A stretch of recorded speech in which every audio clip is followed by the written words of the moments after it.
11th and 12th arts classes में आप सभी का स्वागत है।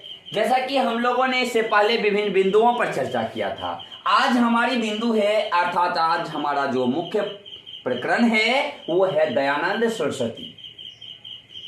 दयानंद सरस्वती एक हमारे भारत के महान समाज सुधारक थे। इनका जन्म जो हुआ था वो 12 फरवरी 1824 ईस्वी को गुजरात राज्य में हुआ था। अगर हम लोग बात करें तो इनके माता का नाम यशोदाबाई और पिता का नाम करसन लाल जी तिवारी। इनके बचपन का नाम मूल शंकर था।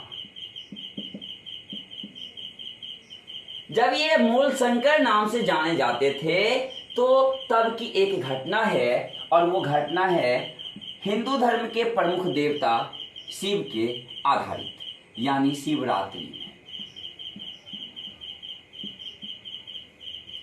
शिवरात्रि के दिन इनके सपरिवार आपको शिव मंदिर में आपको पूरी रात जगते हैं। जगने के दौरान इनके सपरिवारों में से लगभग सभी सदस्य सो जाते हैं, लेकिन ये बचपन में ये आपको जगे रहते हैं। इनको आशा रहता है कि भगवान शिव अर्थात साक्षात महादेव जी आएंगे और प्रकट होकर के ये प्रसाद रूपी जो आपको सामग्री है अर्थात मिठाइयाँ हैं वो महादेव जी खुद से खाएंगे।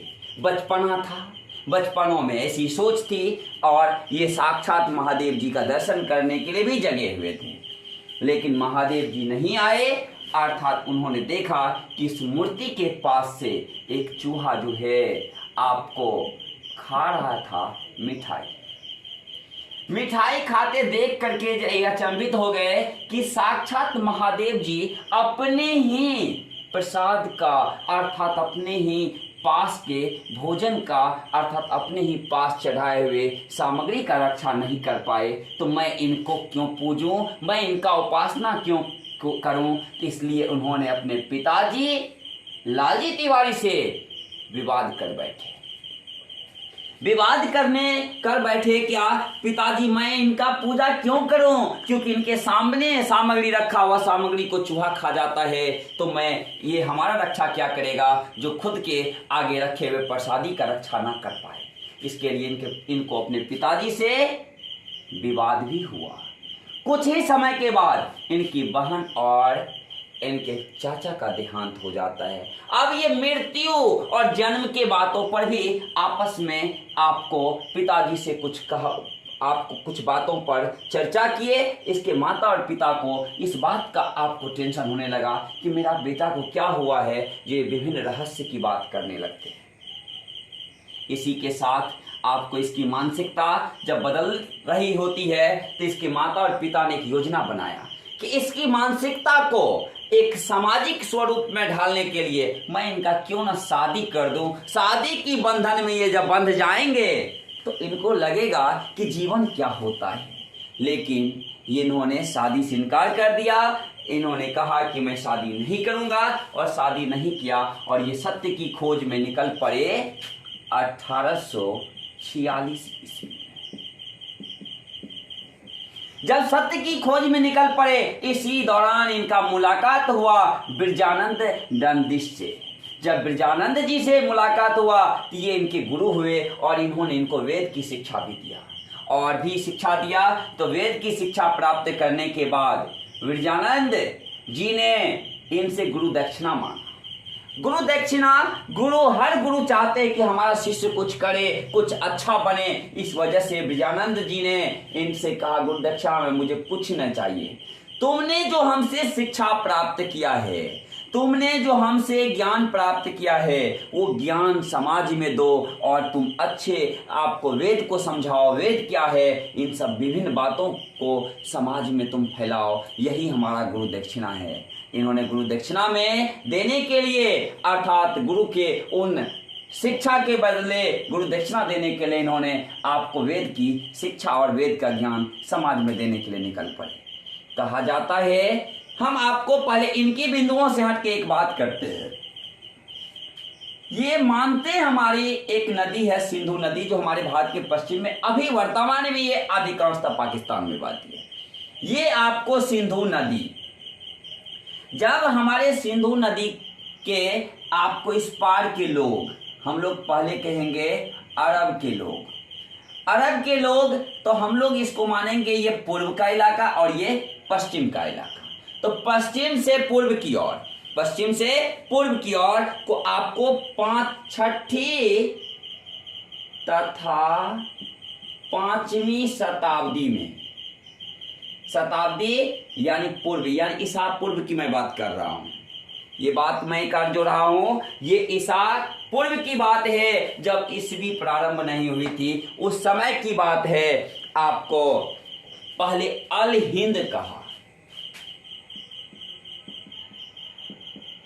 ये अरब के निवासियों ने कहा अल हिंद, और आपको यहाँ के निवासियों को कहा हिंदी।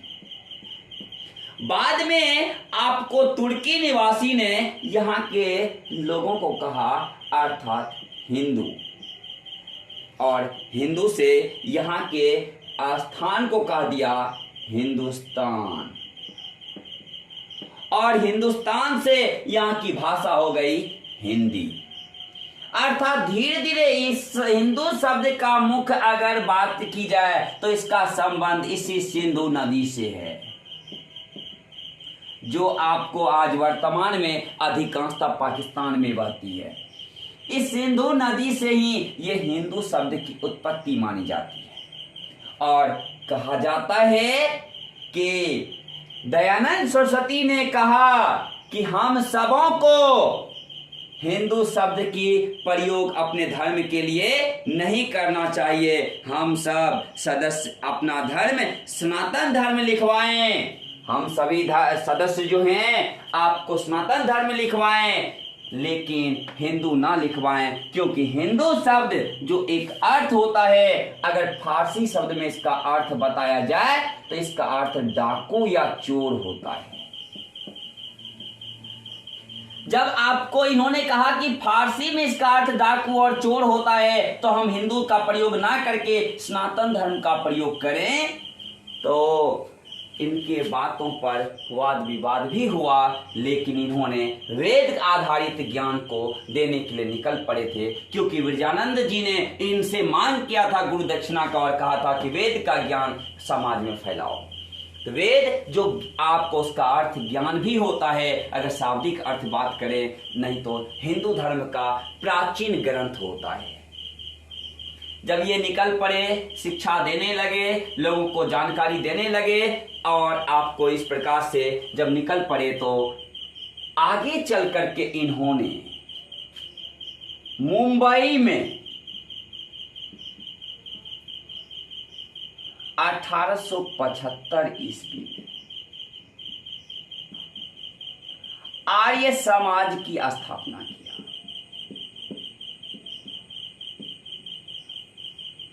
अगर बात की जाए तो मुंबई महाराष्ट्र में इन्होंने, यानी महाराष्ट्र राज्य के मुंबई में इन्होंने 1875 ईस्वी में आर्य समाज की स्थापना आपको 10 अप्रैल 1875 को मुंबई अर्थात महाराष्ट्र राज्य में दयानंद सरस्वती ने किया था।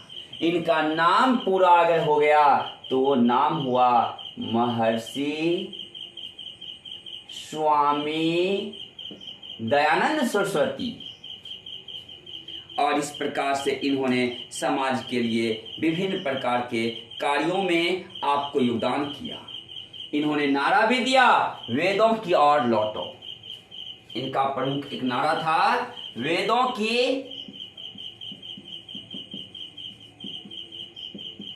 और लौटो। हम आपको अगले एक वीडियो में बताएंगे कि इनका मृत्यु किस प्रकार से एक रहस्यपूर्ण मृत्यु मानी गई, लेकिन हम अभी इस वीडियो को अंत करने के लिए मैं बता दूं कि इसका मृत्यु 30 अक्टूबर 1883 ईस्वी को